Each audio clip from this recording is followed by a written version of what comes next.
Welcome, everybody. This is your Coffee and Sports in the Morning show here with your host, Coach Dante, in the building. I got my co-host, Chris, right here. My other co-host will be here later in the show, Mo Better. But Chris, how you doing today, man? Good morning, Coach. How's it going? Man, everything going good, man. We got some good topics coming up, man. We in mini camp in the NFL right now, but other than that, man, shout out to everybody, all the views that's going to come through today, the whole Empire Sports Network team. And let's get right into it. So the first one we got is the reaction to what Hardaway said about Cat. What was your reaction to what he said about Cat?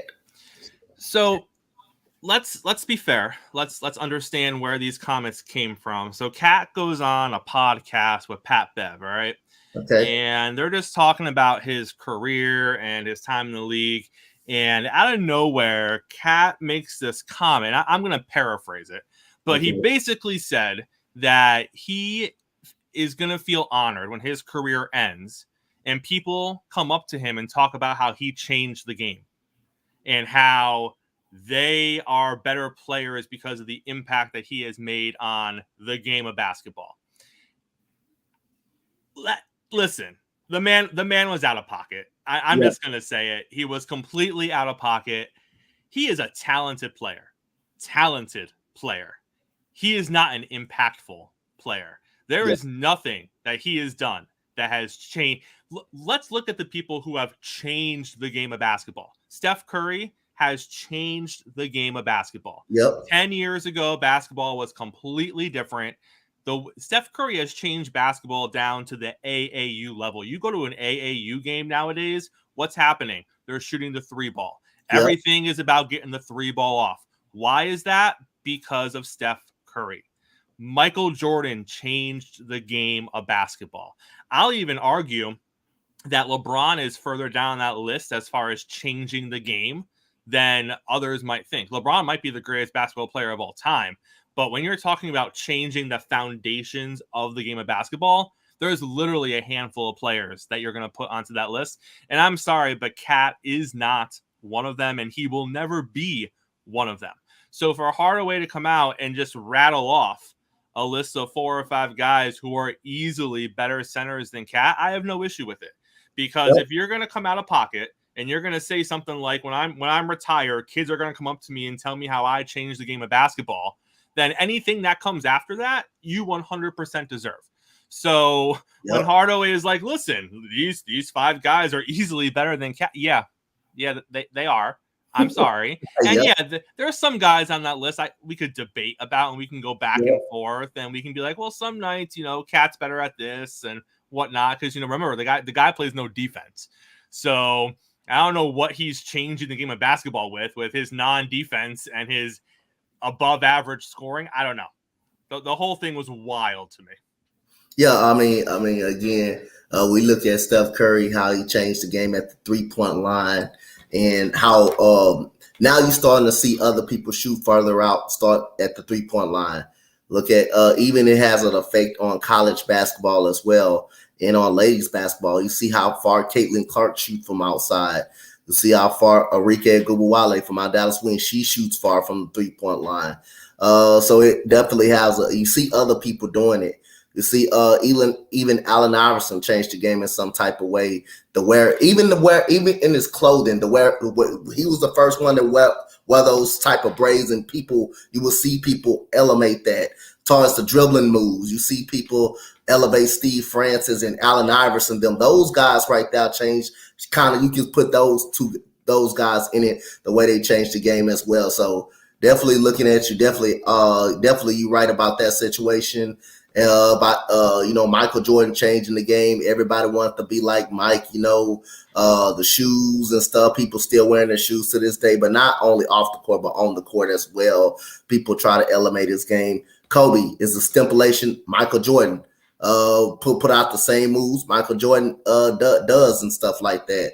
I mean, I'll say Steph Curry, prime example, perfect example, how the 3-point shot is lifted, how big man changed how big man, more and more big man coming out that can shoot the basketball and stuff like that. Steph Curry definitely has an elevation of that and brought that definitely in the game. So other than that, man, Karl Anthony Towns, solid player. On some nights, go off against any night. He can go crazy. On some nights, that right there says it. He's a solid player on some nights. Some nights, but in the playoffs, the dude is different. The dude is just that much different. Like I say, got outplayed by Clint Capella.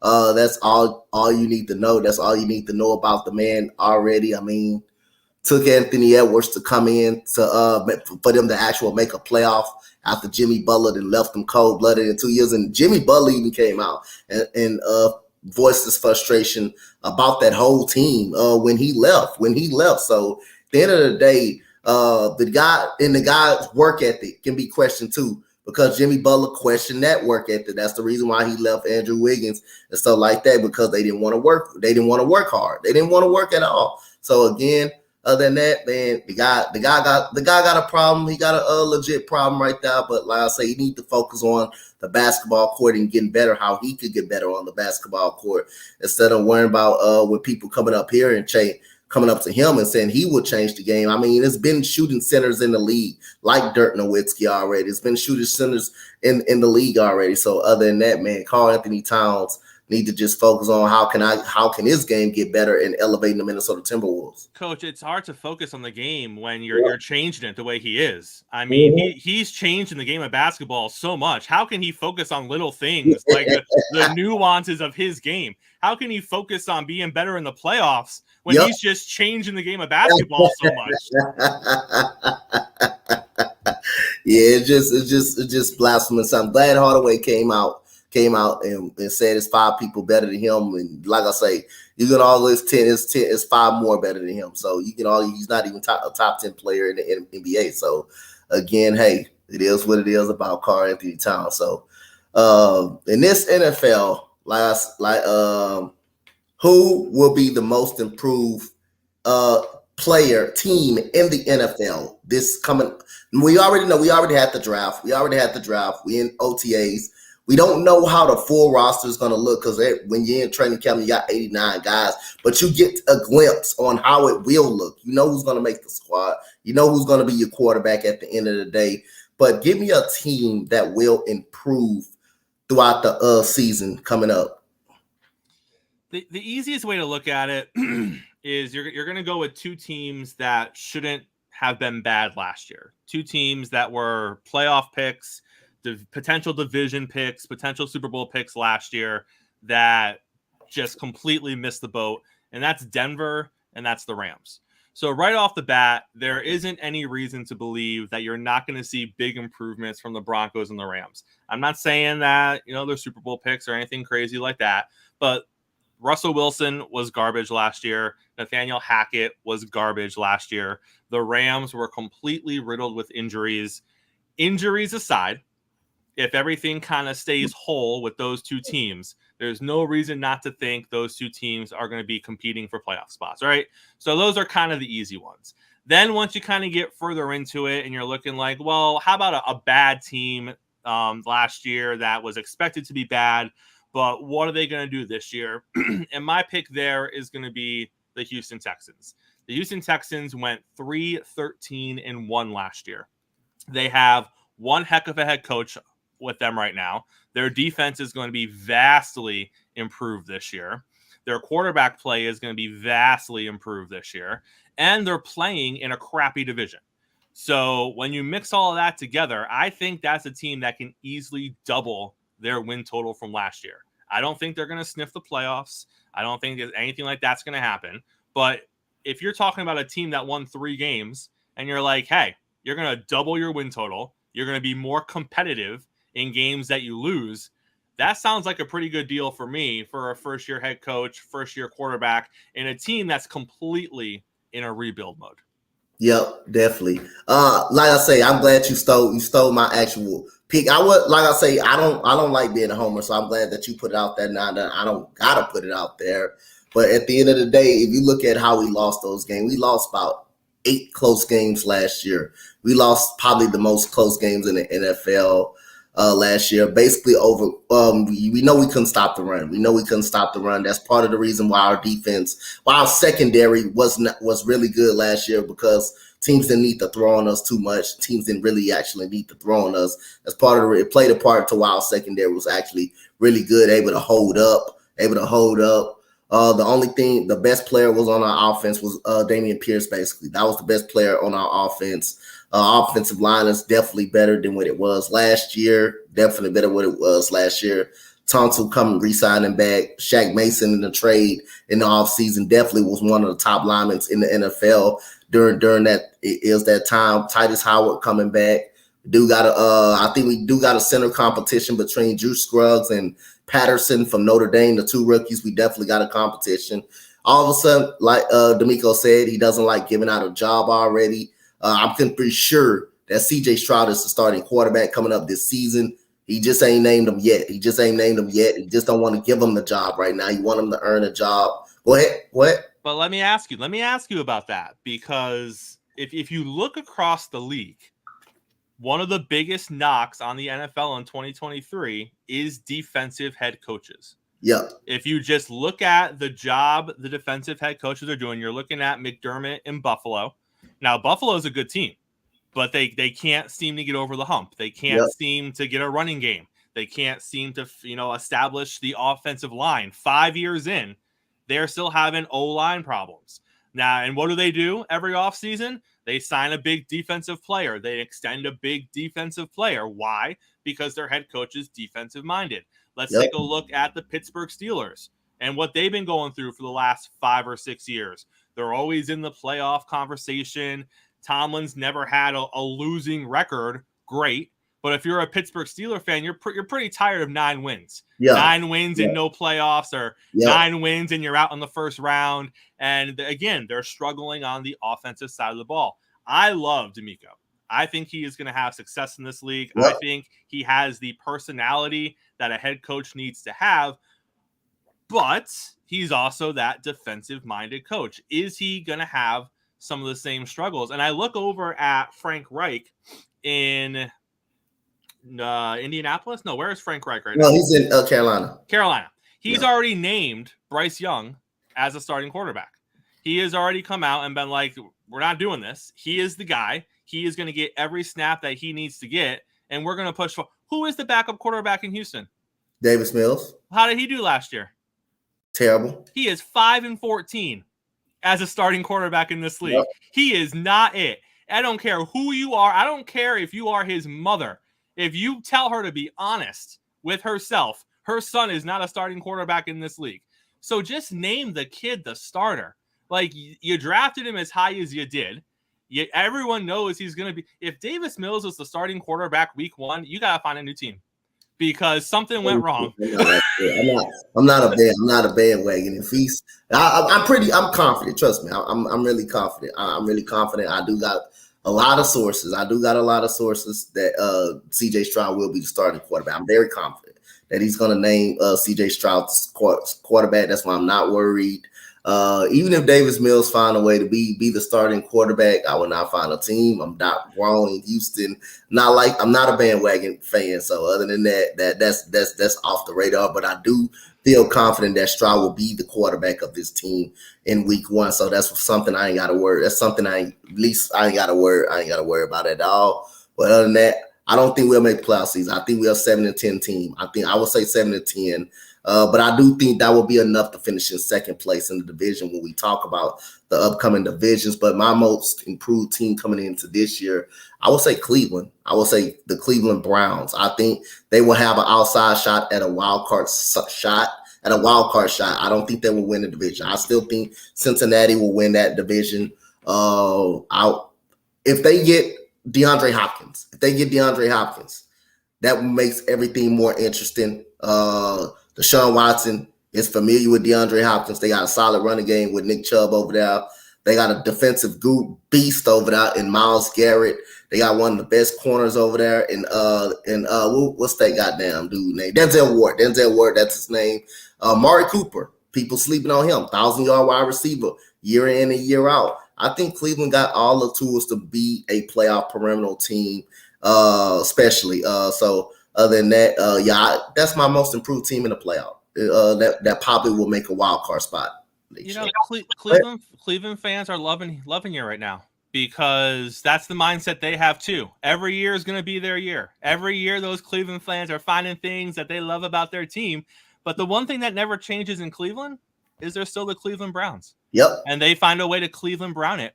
So I like the optimism. I don't see it. I think that Deshaun Watson is at least the third best quarterback in that division. The way he played last year, and I get it. The man missed a lot of football. He hasn't played in a while. He should be better this season. But we go off of what we see. We don't go off of, what could happen. I mean, I'm a Dolphin fan. Tua could stay healthy all 17 games and have an MVP kind of year. But I got to go off what I see. Yep. And what I see is he's probably going to be hurt a little bit, and hopefully he matches what he did last year. Deshaun Watson, he's going to be a little bit better. But you know who else is going to be a little bit better? Kenny Pickens. And Kenny Pickens won like 7 of his last 9 games last year. So I have a hard time looking at Deshaun Watson and that team because at best, I think he's the third best quarterback in that league. He could end up being the 4th best quarterback in that division. And that's, it's a quarterback-driven league. If you got the 3rd or 4th best quarterback in your division, it's hard to see the playoffs. Unless you have an elite defense. Yeah. Which the Browns have a good defense. But I don't know if that defense is going to carry them to where it needs to go. Yep. Yes, indeed. Cool McCain said, what about the Bears? What you think about the Bears? What about the Bears? What did the Bears do? The Bears won, 3 games last year? Are we talking about the Bears? The Bears went 3-14 last season. Okay. All right. Honestly, what about the Bears? I'll give you this. I think the Bears finished 3rd in their division ahead of the Green Bay Packers. I don't know how many wins the Bears are going to have. I don't know how many losses the Packers are going to have. I don't think either of those teams are touching Detroit or Minnesota, though. I think Detroit and Minnesota are going to be the standouts of that division. The Bears are going to be better, but there's just not enough on that team. Got you. So this is discussion that we go through each division. And as of today, we go through each division and we give our winners of the division. Give our winners of each division, starting with the AFC South, your winner of the division, and what place team will come in. So I'm going to start with you. The winner of the AFC South goes to who? It's got to be the Jacksonville Jaguars. And I think it's going to be a runaway. If you look at Jacksonville's schedule, it's not hard. They have one of the easier schedules in the league. They play in one of the easiest divisions in the league. If you're looking at who they're playing against in their division, the Colts are going to be a train wreck. The Texans are in a rebuild. Tennessee is going to be average. You could easily see them winning 9 games. You could easily see them winning 6 games. I don't know where Tennessee is going to end up. But Jacksonville, 9-8 last year, they're going to be the cream of that division. They're going to easily, I think, and you might call this a woe or whatever you want to call it, I think Jacksonville is going to contend for the number 1 seed in the AFC. Not on talent, but based on their division, their weak schedule, and the amount of wins they're going to pile up as a result of that, I think they're going to end somewhere in the 12 or 13 range for wins. And depending on what happens in Kansas City's got a tougher road with their division and their schedule. I think Jacksonville could easily be the 1 seed coming out of the AFC win-wise. I'm not saying they're the best team in the AFC. Everyone take a step back. But I think they run away with their division this year. I think they win the division. I think they 7-10. Jacksonville is not hard to beat, as you may seem like they're maybe hard to beat. Schedule, yes, schedule looks easy. It looks easy, but I can see them losing games during that schedule. They have the same schedule basically as we have. Basically, they have actually the same schedule as we have. We play those same type of teams that they really play, and plus, most of our wins come within the division. We only won 3 games, but you know who those 3 games were against? We beat them in Jacksonville. We beat Tennessee. We beat the Colts, who we should have beat twice in week 1. We didn't lose to them. It ended up in a tie when we was up 20 points. It ended up in a tie, basically. So we know we can compete in the division easily. We know we can compete in that division. It's just outside of the division what we can do. And I think Jacksonville, they will win the division. They will win the division at 7-10. I think they also lose games outside of the division that they don't supposed to lose, but they are the better team in this actual division. They are the better team. I do agree with you. They win the division. But like I say, if someone else creeps up and win the division, would I be shocked? I don't think I will be shocked, because that's the way AFC South is. Jacksonville came from worst to first last year. They came from worst to first last year, so we say it can't happen again. All the teams in the AFC South got the same type of schedule. You know, you probably will have 1 or 2 teams probably different, but it's the same type of schedule. It's just outside of the division. Who can beat most teams outside of that division? I think Jacksonville does have the team and the talent to beat more teams than we all can outside of the division. I do think they go 7-10 this year. I think if Trevor Lawrence can have the same season that he had last year, and I will condemn him as well. But Travis Etienne is really good. That's a really good running back that came burst on the scene, and that kind of helped them out last year a really bit. And they also, Christian Kirk was big for him as well. So they got a pretty talented team. I think they win the division by at least 3 games, because I think we're going to go 7-10. I think we're going to be a 7-10 team. I think the Colts come in 3rd, and I think Tennessee comes in last place, just because Ryan Tannehill can be a solid quarterback on any given team. He can be a solid quarterback. But for this team, if it ain't Derrick Henry, then hey, you can stop the Titans pretty much easy. Their defense is going to keep them in a lot of games, so that defense is not a bad defense. But Derrick Henry, you stop him, you basically stop Tennessee. Their receiving core is nothing to be scared of. Now the Colts, that's a team I can see going from to first place if Jonathan Taylor stay healthy. But it all depends on Anthony Richardson. What could they get out of Anthony Richardson? That's all what is gonna depend on. They got the wide receivers, and they got a solid defensive pass rush. So the Colts could be actually a wild card, but I think the Jaguars win the division 10-7. I think they win the division 10-7. So we going to the AFC East. That's your division right there. That's your division. Who's winning that division? If you asked me a week ago, I would have said the Buffalo Bills, because I'm a big believer in you deserve your flowers, and you've proven that you are the bully in town.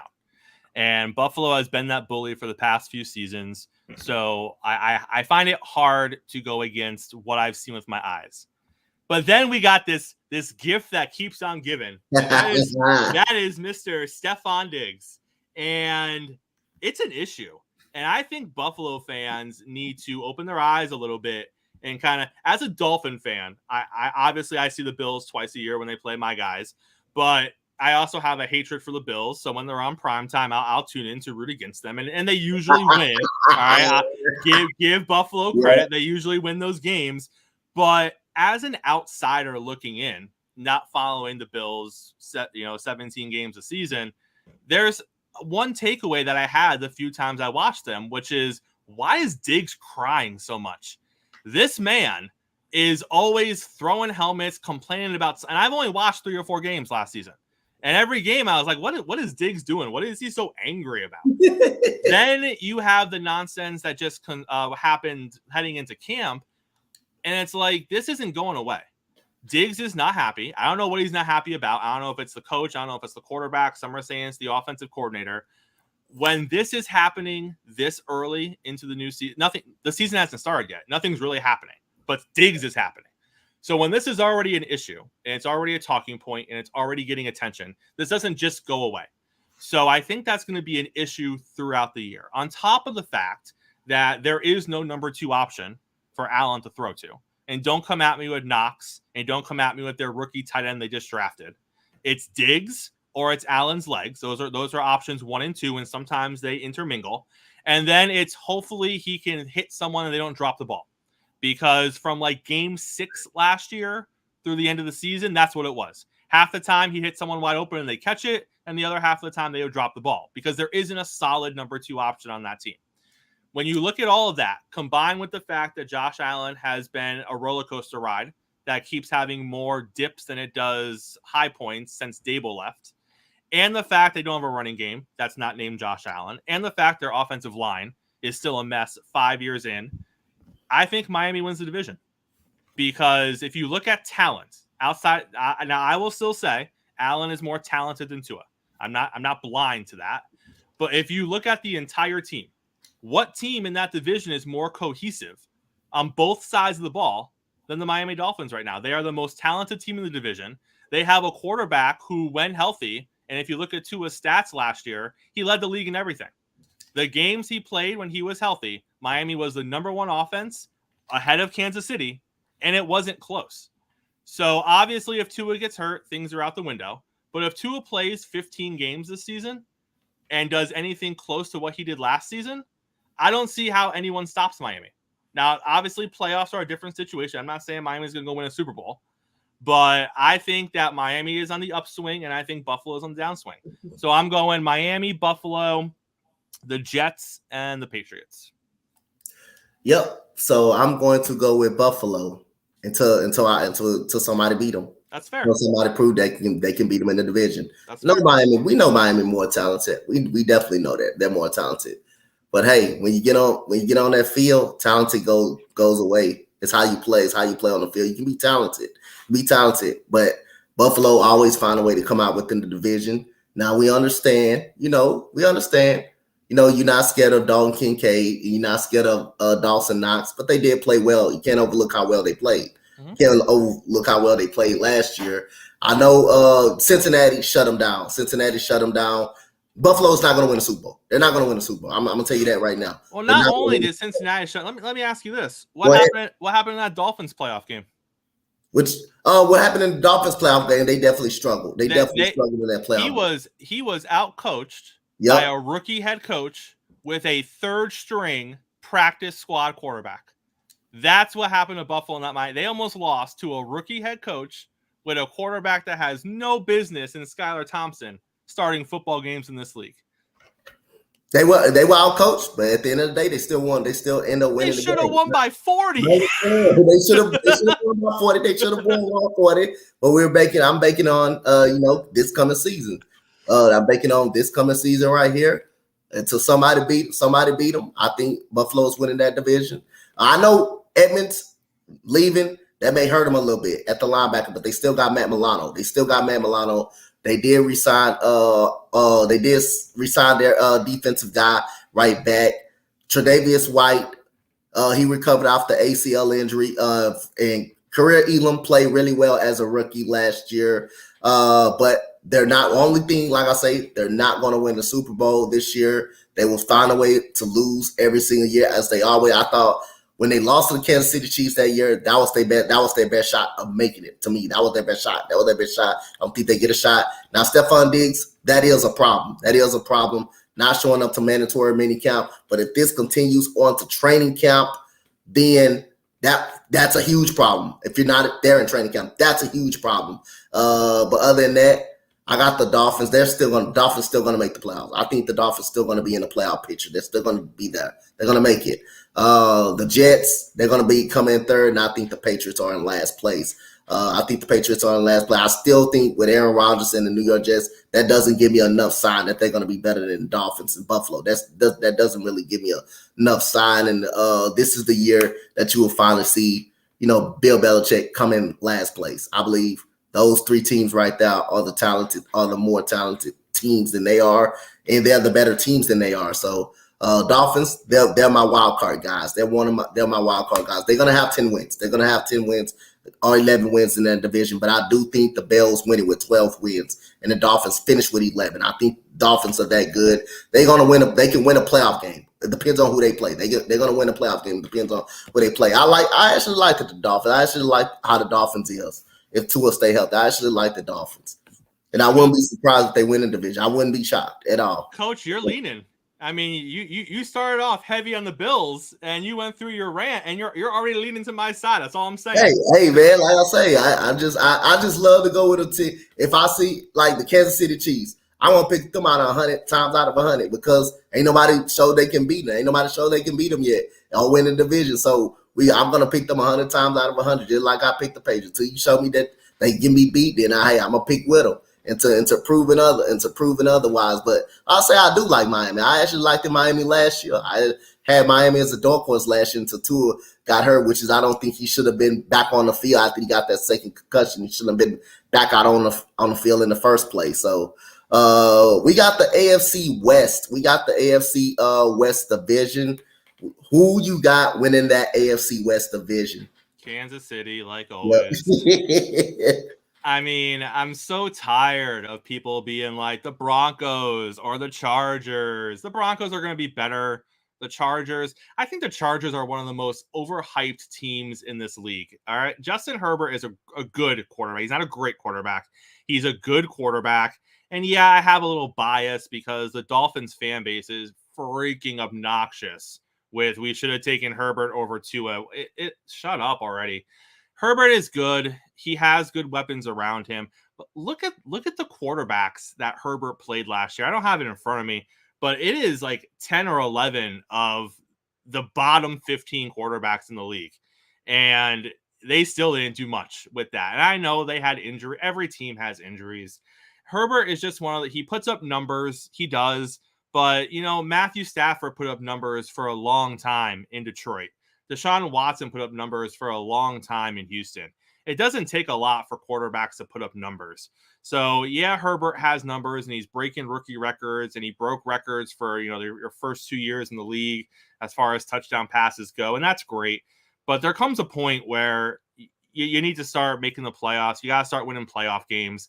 And unfortunately, for the next 10, 11, 12 years, he's got Patrick Mahomes in that division. And that's where the playoffs are going to run through. And that's where that division is going to run through. And Mahomes is doing what Brady did. He's taking less money. He's playing with not the he doesn't quite have the lack of talent at wide receiver that Brady had. He's not there.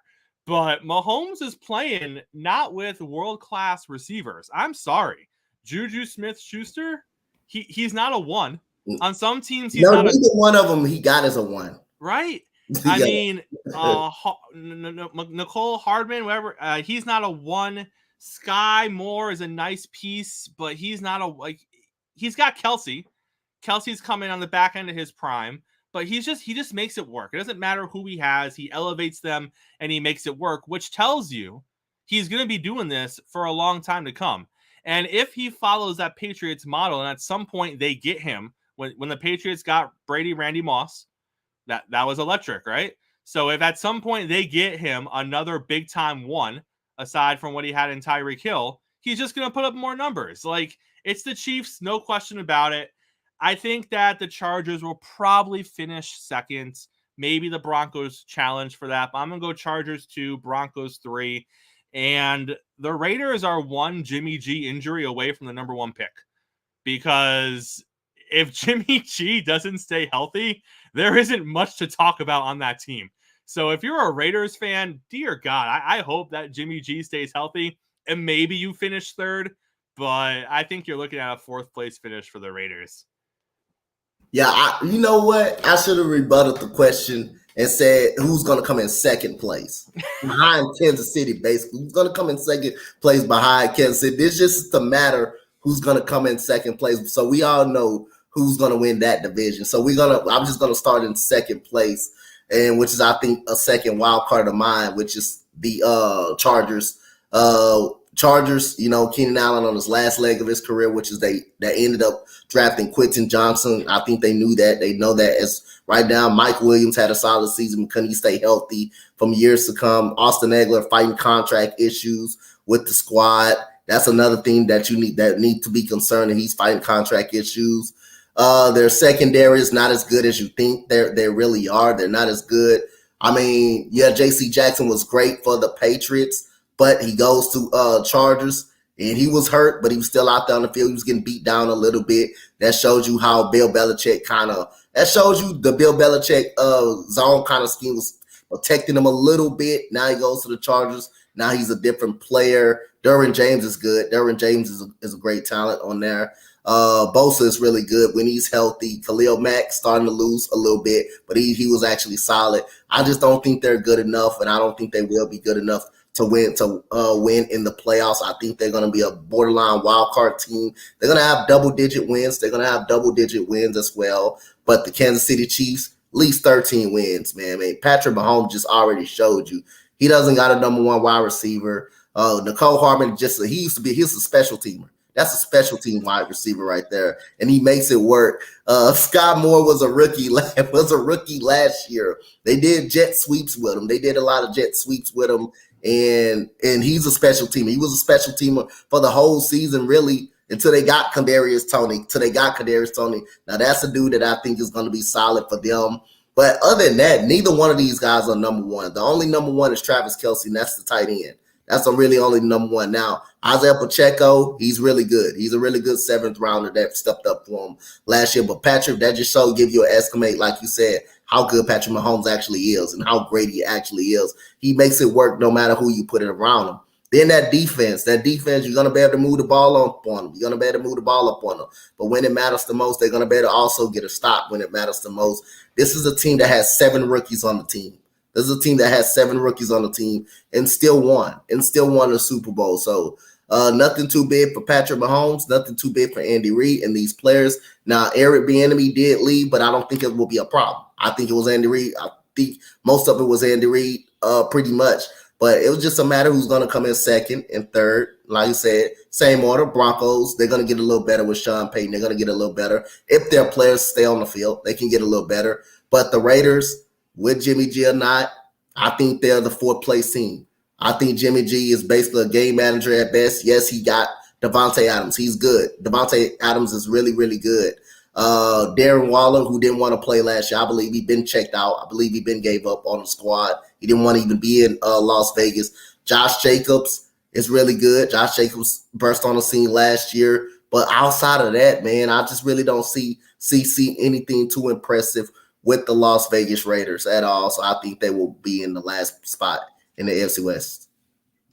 Put some respect on Jimmy G. My man. Hang on. My man is 53-21 as a starting quarterback in this 50. He is 20 games over 500 in his winning percentage. He wins almost 70% of his games.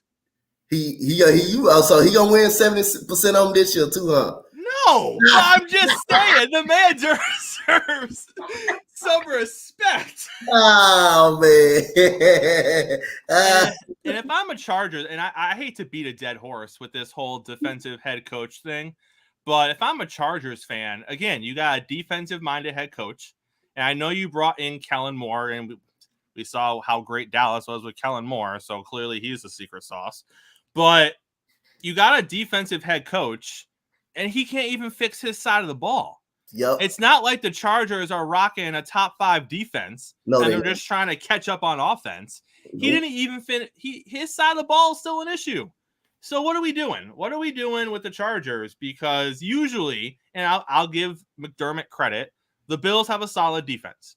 Time and again, under his coaching, the Bills have had a great defense. He's fixed his side of the ball. He can't fix the offensive line in Buffalo, but at least the defense is good. Same thing with Mike Tomlin. You know that the Pittsburgh Steelers are always going to have a solid defense, and then we'll see what happens on offense. The Chargers can't even get their defense right. So I'm not saying fire the guy, but I'm saying, like, usually with defensive coaches, the defensive side of the ball is pretty good, and we figure out the offense later. He's still trying to figure out his side of the ball. So, got you. So, last division in the AFC before we switch to the NFC. AFC North. Who's coming in first in that division? Will it be the Ravens or will it be something shocking? But who you got for the AFC North? It's the Bengals. Come on now. No one's knocking Burrow off his. Come on now. Joe Cool's got this. They might have. I'm just saying off the top of my head because I don't have anything in front of me, but I think they probably have the deepest wide receiver room in the league. Yeah. If it's not one, it's two. The weapons that he has over there. Where is he? Is he a top 5 quarterback in the league for you right now? Is he top 3? Who, Joe Burrow? Burrow. He's 2. He's behind. Yeah, he's my 2 as well. Mahomes, Yep, same thing for me. Mahomes 1, Burrow 2. When you got the best quarterback in your division with the talent that he has on offense, their defense can be hit or miss sometimes. We saw that last season in the regular season. But then you see, playoff performances like they had against Josh Allen, and you're like, oh, okay, this defense is pretty good. So defense, a couple question marks on that side of the ball, but I just don't see anyone taking them down. I know there's a lot of talk about the Ravens. I like the Ravens, but they have so many injury questions. If you look at all of their main players, all of their specialty players, they all have injury concerns. Yeah. Their wide receiver room, injury concerns. Their quarterback, injury concerns. Their entire running back room, injury concerns. Yep. Like, if the Ravens stay healthy, I think they can challenge for the division. But I just don't think they're in the same class that the Bengals are in.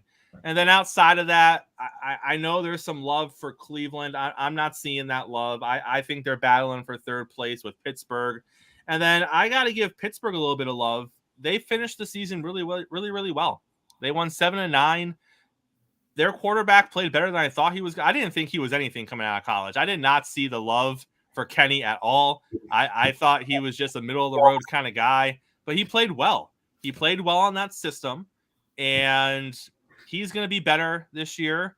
So I don't know. I mean, if Baltimore hits some injury concerns, I could see Pittsburgh finishing second in that division. But I'm going to go Cleveland 1, Baltimore 2, Pittsburgh 3. Cincinnati 1, excuse me. Yeah. Cincinnati 1, Baltimore 2, Pittsburgh 3, Cleveland 4. Same order. Got Cincinnati 1, Ravens 2, wild card, third wild card for me right there. Easy third wild card. And you got the Cleveland Browns 3, and I got Pittsburgh 4. I still think Pittsburgh gonna find a way to get 8 wins. They always do. And they also this year are gonna find a way to tie with somebody. They always have a tie within their record. They're gonna find a way to tie with somebody this year. I'm telling you, they're gonna always find a way to tie. And that tie right there always seems to benefit them, or it always seems to hurt them. It hurt them last time. It kind of benefited them last time. When they made the playoffs against the Chiefs and they got blown out by the Chiefs. That's why the Chargers pretty much they got knocked out by the Raiders. So it kind of benefited them the last time they was in. So, but they're gonna always find a way to tie. So the NFC, who's gonna come in? You know what? Coming down the season, we're gonna have that same conversation. Mike Tomlin's never had a losing record. There you go, right? But they're gonna be fourth place in their division. But they're gonna have 8 wins, and they're gonna have a tie on their record, and they're gonna have probably an 8-8 season. Boy, that would be crazy. 8-8 in one season. That will be really, really something crazy right there. So who's gonna come in second place behind Philadelphia in the NFC East? That's gotta be the Cowboys, right? I mean, they're the most talented team in that division outside of Philadelphia. They have the second best quarterback in that division outside of Philadelphia. I've never been a big Cowboys fan. I've never been on the Cowboys train. And, we had before Philadelphia really stepped into it, every year the Cowboys are going to win their division. This is going to be the Cowboys' year. Them Cowboy fans be wild over there. But They got talent. Unfortunately, I think one of the biggest mistakes they made was paying what they paid for their quarterback and having to lose people like Amari Cooper. Amari Cooper is a great piece, and they missed Cooper last year. I mean, it is what it is. Their offense wasn't the same without him. So that being said, they got a solid running back. I like Pollard. I like the quarterback. He's, a step above a game manager, I feel. But also you have to look at Prescott plays better when the pieces around him are better. It's just the way it is. He's not Mahomes. He doesn't elevate the talent around him. He takes good talent and gives you a good result. If he has subpar talent around him, it's 50-50. Yep. He's going to make some dumb plays. He's going to force some stuff. That's just who Dak is. And it's not a knock against him. That's just the way he plays. I mean, a lot of people in a lot of sports, if you put good people around them, they're going to play better. That's the way life is. Not everyone is Tom Brady and Patrick Mahomes, where they're just elevating C-level players to B+ A- players. Yeah. So, but they're the second most talented team in their division. I think they're going to compete for a wild card. Third in that division is going to be the Giants, assuming that they work out their Saquon business. And then the Commanders, that's where they usually are. Back end. Got you. I got the same order pretty much, but it's a question I want to ask you. Will we see the Giants and Cowboys make the playoffs again? Will we see that again? They made it last year. It's 3 wild card spots, but so your answer is no. Only because, and I haven't mapped out the playoffs for the NFC, but only because you get 6 to 7 new playoff teams each year. Okay. And just based on those numbers and looking at the division and the unlikeliness of all 3 of them making it again, and the Giants, they kind of played over their heads a little bit last year, in my opinion. At the end of the day, your quarterback is still Danny Dimes. I understand he played well last year. I understand that Barkley played well last year, but that's a lot to ask when your quarterback is Danny Dimes. So I'm going to say no. The Giants missed the playoffs this year. Got you. All right, so the NFC North, I think this is going to be a little tougher to predict, but it's out of 2 teams we can speculate. Minnesota, Detroit, Green Bay, Chicago. Who you got? My question is, who you got? I got Minnesota. I got Detroit. I like that though. I like it though. I got Minnesota. I think it's the same team besides Adam Thielen. I think it's the same team besides Adam Thielen and Cook, Dalvin Cook, Alexander Madison is the better running back at this. No, I'm not going to say he's the better running back. I think he fits more with the Minnesota right now. I'm not going to say he's the better running back. Let me take that part of the play. I think Dalvin Cook is better, but I think he fits Minnesota offense more for what they want to do now. At this point of his at their stage. I think they replaced Adam Thielen with rookie wide receiver Jordan Addison. That's probably a good replacement to go young. Still got Justin Jefferson, still got TJ Hawkinson. Now their secondary was not good last year. They added Byron Murphy from the Cardinals, who I'm high on right now. So I think they win the division by 1 game. Nothing more, nothing less, not a Lions. They are my wild card team. I think they get 10 wins this year. I think the Lions get over double-digit wins this year. I love Dan Campbell as a head coach, man. Dan Campbell has got that energy, man. The guys want to play for him. You see players crying for him. You see him crying for the team because of how well the team is going. That's something I really like right now. And we got the Bears. The Bears may win more 6 games this year. They may be improved, but they're not improved enough. And then, Packers. Lost Aaron Rodgers, you lost Alan Lazard, you lost Randall Cobb, you got Jordan Love, who hasn't played in over almost a decade, who haven't played. I don't know what he is at this point. I got to throw them in the basement at that division as of right now. Let me ask you this: so 2 things I think work against the Vikings. One, I think they were like 9-0 or 10. They had some ridiculous record last season in 1-score games. Yeah, that's just not repeatable in the NFL. So many, and if you just look at the game results from season over season, so many NFL games are decided by 1 score. With the losing team, a lot of times being teams that aren't that good. NFL games are just close. They're easily, 6 to 10 points. So I don't know if they can repeat their success in one-score games. My second point of contention, Kirk Cousins doesn't do well under pressure. Yeah. And now he's going to go into the season as the favorite to win the division. And you can say, come on now, Chris. He's an NFL quarterback. Look at the man's primetime record. Because that alone says that when the bright lights are on, and it's not a sham, it's not a hiccup, it just is. The man doesn't play well when millions and millions are watching. You put him on Sunday at 1:00, the man's a Pro Bowl quarterback. You put him against the same team 8:00 on Monday night, and Kirk Cousins is deer in headlights. Yeah. So you're looking at a team that got a lot of breaks as far as just their really close games last year. Things kind of bounced their way. You can't expect that to happen this year. So that's a game or two right there. The expectations being on Kirk Cousins, I'm not a big fan of that. I don't think he's performed well when he's been a favorite to do anything. And then you have the Lions, who are still the underdog. Even if they're getting some love as a dark horse, they're still the underdog of that division. Why? Because they're the Detroit Lions. And that's just the way it works if you play football in Detroit. So I think everything is in place for Detroit to pop this season and be a game better than Minnesota. But I agree with you. I think both of them make the playoffs. And once you're in the playoffs, it doesn't matter where you are. It really doesn't. So Gotcha on that one. We probably got the worst division of them all, the NFC South. The NFC South, probably the worst division of them all, outside of the AFC South on the AFC side, but probably on this NFC side, the worst division of them all. New Orleans Saints, Panthers, the Falcons, Tampa Bay.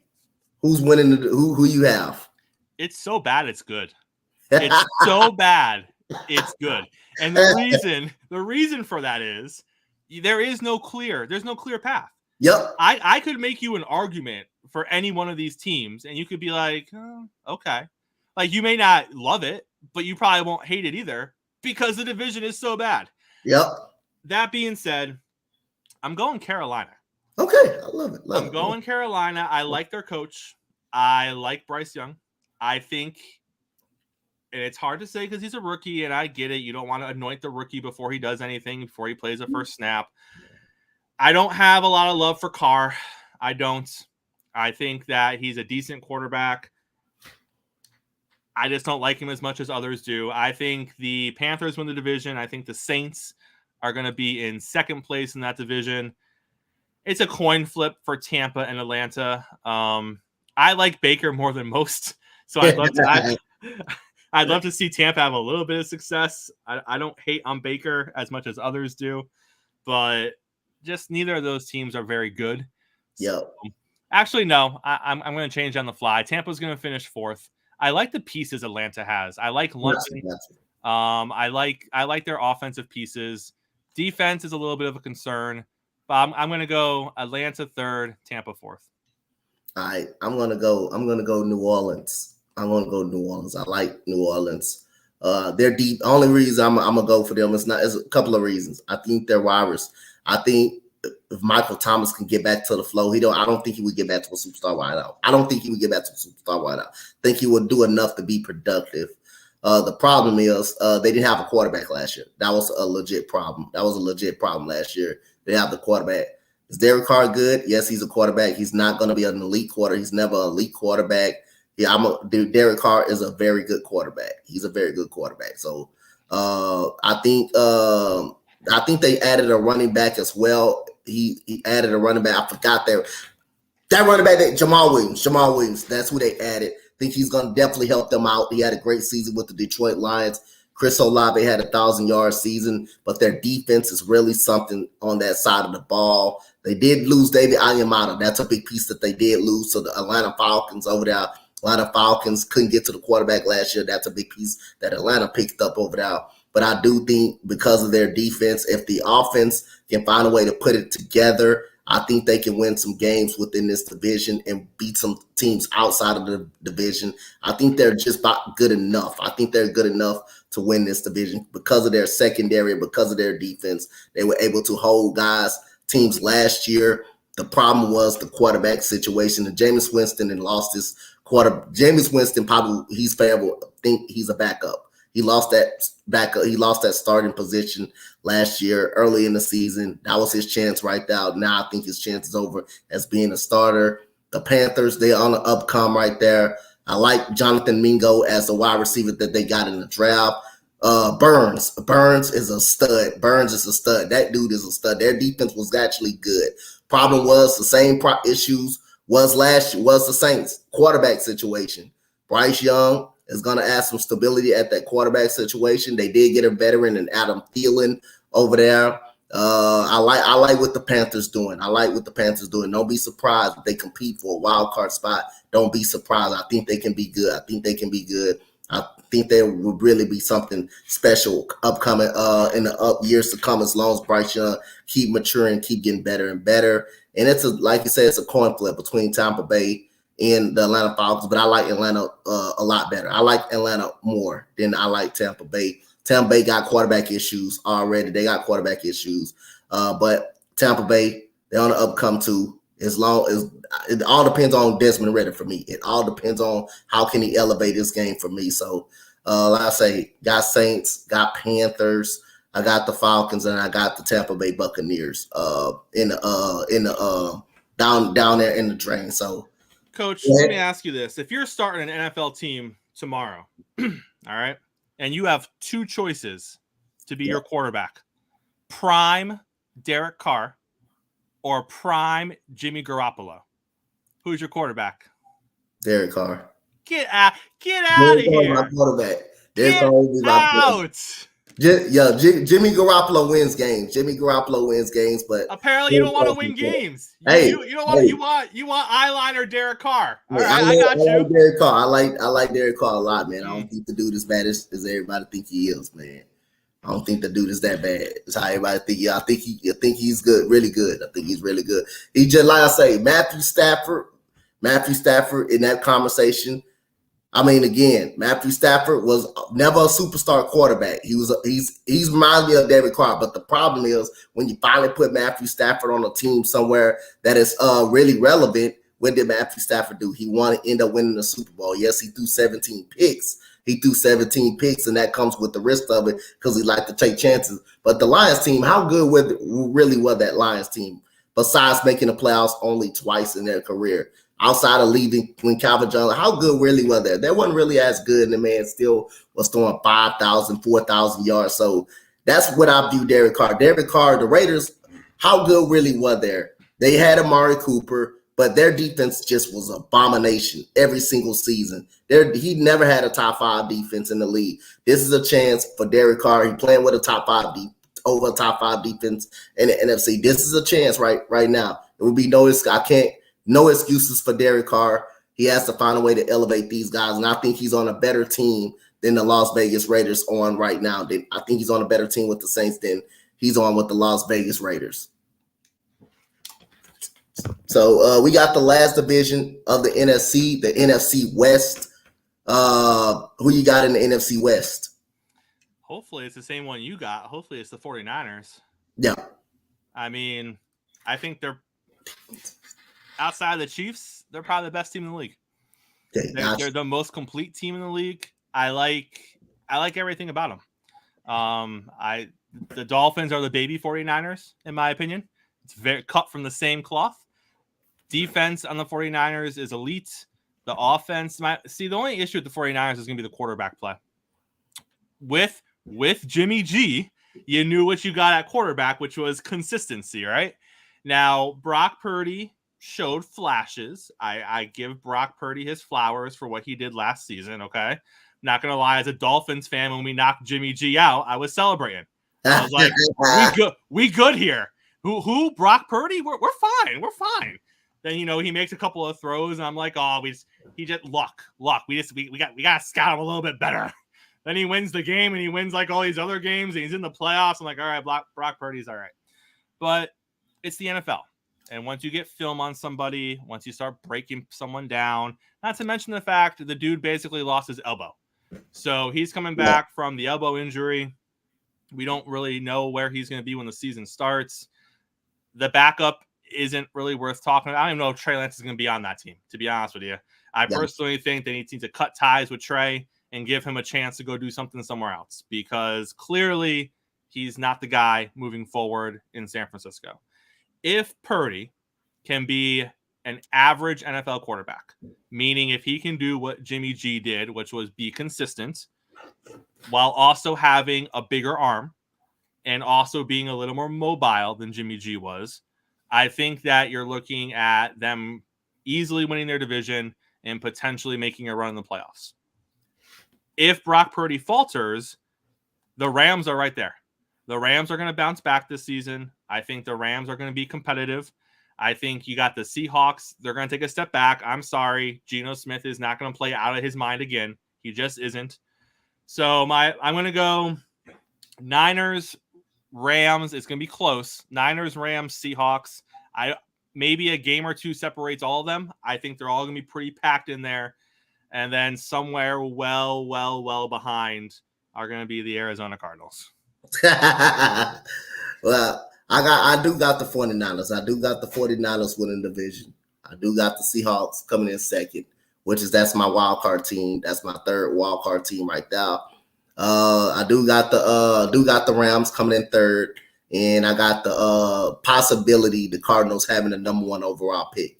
I think they're gonna be in the discussion of a top 5 pick next year, of a top 2 pick next year. So other than that, he said, so the 49ers better than the Eagles. If you just look at talent, all right, the Eagles have the better quarterback. I'm not going to argue with that.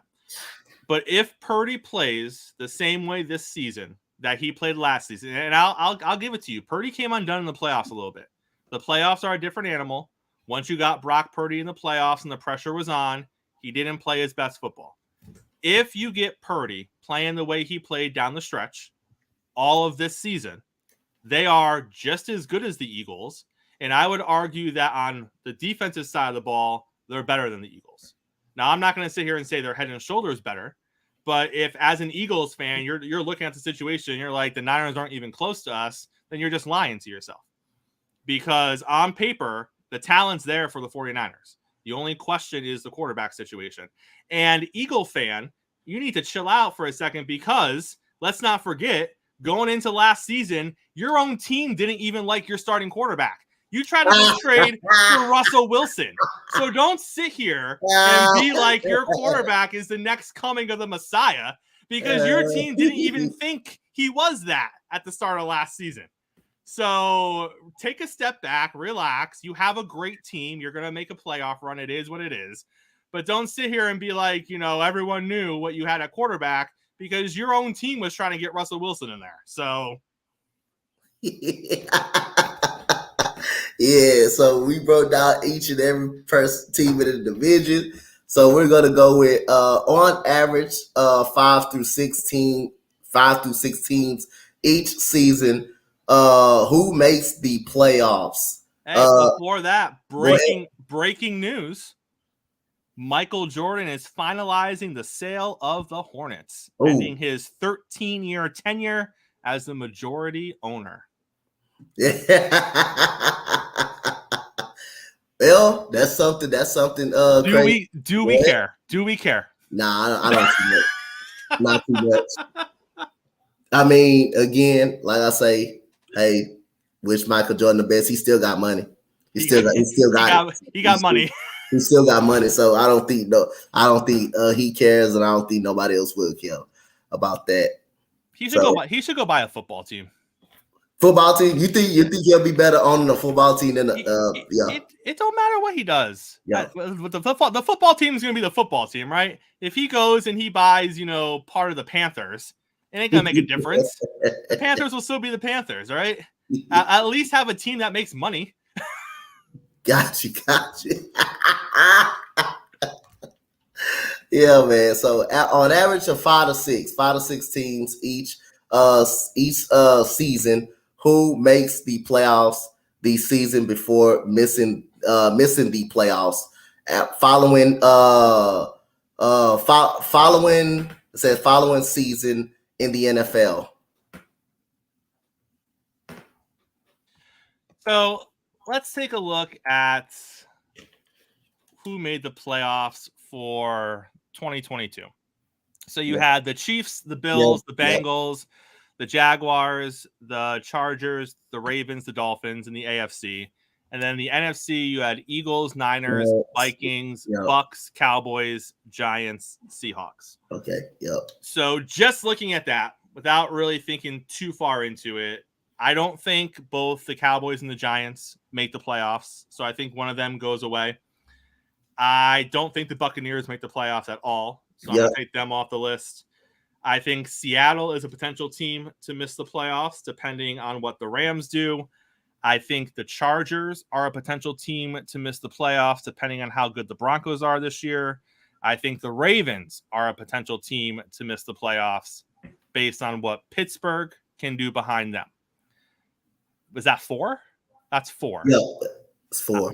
I don't know if I can get any higher than that, because I guess if Aaron Rodgers plays out of his mind, I wouldn't take the Bills off the list, but I don't feel comfortable saying Buffalo is going to miss the playoffs. Yeah. I don't think they're going to implode that much. I think the Chiefs win their division. I see the Bills going back, the Bengals going back. I think the Jaguars win their division. I'm iffy on the Chargers and Ravens. You can convince me of those. I think the Dolphins are a playoff team. The Eagles and the Niners are a playoff team. The Vikings are a playoff team. I guess you can convince me the Bucks, Cowboys, Giants, Seahawks, but even that's 6. So I guess if I had to pick 6, it would be the Bucks, the Cowboys, the Giants, the Seahawks, the Jaguars, and the Chargers, only because I don't see the other ones missing. Yep. So I got the Bucks for sure. Bucks for sure. I think they're missing the playoffs for sure. The Giants, they're missing the playoffs. So if I will borderline pick the Vikings. If the Lions are as good, I will pick the Vikings to miss the playoffs, but I do got them winning the division, so I don't think they will miss the playoffs. I think they make it anyway. I think they make it anyway. I think they do make it through a wild card if they don't win a division. I think the winner of the NFC South makes the playoffs. I don't think no other football team coming up out of that division is making the playoffs, even win a record. So I think you have to win the NFC South to make the playoffs. You have to win it. You got, who else you got? Jaguars making it. Ravens, I think they still make it. Let's see. The Chargers, they still make it. I think they still make it. For the NFC North, I already did the NFC North. Yeah. So I think it's hard to name 5 or 6 teams that at least going to miss. I know Tampa Bay is gonna miss. Giants gonna miss. The Vikings can be in that same discussion. The Vikings can be in that same discussion right there. But I think every other team that we named in the division, I think they make the playoffs. I think they end up making the playoffs through wild card. I only see Tampa Bay, New York.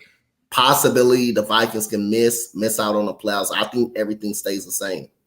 I think everything borderline stays the same. So, Coach, I just got a comment real quick What? on Eagles Elite Podcast over here. He said, lots of teams discuss trades. Let's not pretend that was the only time it's ever happened. I agree. Lots of teams discuss trades. Do a lot of teams discuss trading their starting quarterback? Because I'm pretty sure that don't happen. Let's look at my team. The Dolphins had a lot of Deshaun Watson talks. What does that mean? The Dolphins didn't like Tua. The ownership didn't like Tua. The GM didn't like Tua. There was a big contingent in Miami that didn't believe Tua was the guy. As a Dolphin fan, I accept that.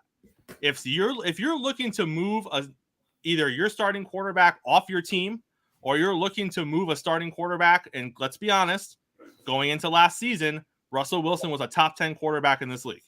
He was coming off a good season in Seattle. Look at his resume. Top 10 quarterback. So if you're going to trade for a top 10 quarterback to come to your team, that means you, at the time, you weren't feeling your starting quarterback. That's all it means. I'm not making any more points than that. I'm just saying that to have that conversation, somebody in the Eagles was not sold on Jalen Hurts. Is that fair, Coach? Is that fair? That's a fair argument That's because fair. I heard the same statements though. I did hear the same statements from last year. I heard the same statements from last year. That was at the beginning of last year before the season even started. I know a lot of Eagles fans were kind of panicking on Jalen Hurts, said that's the only thing. Everybody else was good, but the only thing is about just Jalen Hurts. Can Jalen Hurts take a step up? So it was. But what a difference a year makes. Because now we're not talking about that. Now Hurts did his thing. He balled out. He got his money, and he's the future. So props to him. So the last topic of the day is we got the top 10 players over 30. Over 30. Top 10 players over 30. Chris, your top 10 players over 30. In what league? What are we talking about here? NBA. Top 10 over 30. Jeez. Steph's on that list. Yep. I'm going to put LeBron on that list. Yep. Those are my first two. Give me your first two. All right, so I got Kevin Durant, LeBron. I got Kevin Durant and LeBron. Yep. And Steph is on. Those top three? No. My top three. My top three right now is Kevin Durant, LeBron, and Anthony Davis as of right now. Ooh. See, Anthony, we have a love-hate relationship because when the man is healthy, dominant, top 5 player in the league, hands down. The issue, as you know, is he struggles to be healthy. Yep.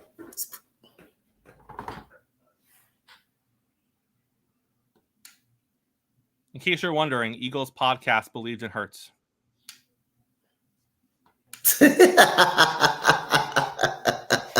Well, y'all, you and Cool going at it, bro. Y'all going there. Y'all need to be on the show together, man. Y'all need to get up on that, man. Y'all need to go at it. But yeah. Anthony Davis, he's easily a top 5 player when healthy.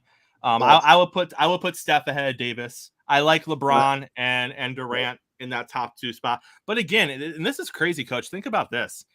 The league over the next 2 years is going to shift so much because all the names, all the household names are getting old. Durant, LeBron, Curry. I mean, they're all getting up there in age. So you're looking over the next couple of years, all these guys on the backside of their prime or out of their prime. Like, are you comfortable with where the league is going as far as that next generation of player? Yeah, I'm kind of comfortable where it's going on the next generation of playing. These players coming out talented every single year, man. So I'm pretty comfortable where our league is going. And of course, it will never be after Kevin Durant, Steph them leave. It won't be the same. But again, I'm pretty comfortable the way everybody that's coming into the NBA. I'm pretty comfortable where it's going. Who else you got on your list? So I got Kevin Durant, LeBron, AD, Steph Curry. I got Jimmy Butler, Damian Lillard, James Harden, Kawhi Leonard, DeMar DeRozan, Drew Holiday. Look at all the injury concerns on that list. I say the only injury prone, only 2 injury guys is actually Kevin Durant is injury prone, but I put him on that because he played a lot. He did play a lot this year. Anthony Davis played a lot too. He played a lot. He played during the playoffs. Normally he is not as healthy. The only guy is Kawhi Leonard, but he played in the playoffs until he got hurt again. He played in the playoffs until he got hurt. Now, Drew Holiday is someone that is actually pretty good, that is slept on. He played this year. He's a good defender, great 3-point shooter. Got to be more consistent. Now, DeMar DeRozan, he's just in a mess hole with the Chicago Bulls over there, but he still put it up kind of numbers over there. James Harden, no, not playoff James Harden, but he still got you 20 and 10, but he's never going to be good in the playoffs. He's never going to elevate his game in the playoffs. Other guys that weren't on your list that I'm not necessarily saying should be in the conversation, but if you wanted to open up the conversation, I wouldn't have an issue with it. Got Kyrie out there. I think Kyrie's still a talented player. I don't necessarily think he should be knocking anybody off of your list. Klay Thompson is over 30. He's on the decline, though. He still has his moments, but I don't necessarily think he would knock anybody off your list. You got Dame on there. Paul George, same thing. Same thing. He stays hurt a lot. Kyrie Irving, he plays when he want to play. He actually plays when he want to play. So that was part of me for the reason why he's not on my list. Because What about Drew Holiday? I got Drew Holiday on there. Oh, you got him? Okay. All right. He's at 10. I got Drew Holiday on the list. I wouldn't put Westbrook on the list. I didn't put him down.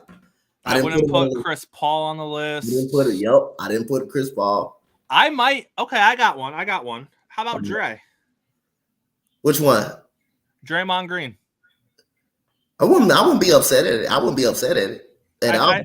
I think he'd be the one that I might slip onto your list somewhere. Is Rudy 30? I think Rudy is 30.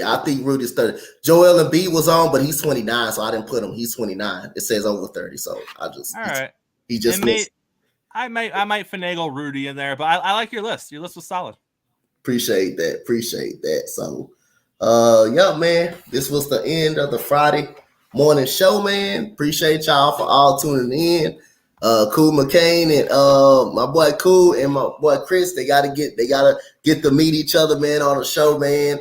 It's gonna be a battle. It's gonna be a battle right there. Going at it right there. So I'm not even a 49ers fan. Shout out to everybody, man. So Chris, man, tell everybody what you got coming up, man. What you doing? Hey, I'm just living life. The morning show, I love that. I love this place, Coach. Yep. You run tight ship around here. Mondays, Tuesdays, and Fridays. I love hanging out with you guys. Man, I love hanging out, man. We gotta, get together, do some more work. Hopefully we can do it in the football season. When basketball come up, hopefully we can do some more work. Outside of the morning show. Do something in football, something like that. But yep. Y'all already know, man. Y'all already know where to find me at, man. So ain't no introduction. As for Coach Dante, my co-host Chris, we will see you guys on Monday on the next morning show, man. Peace out. Y'all have a good rest of y'all day.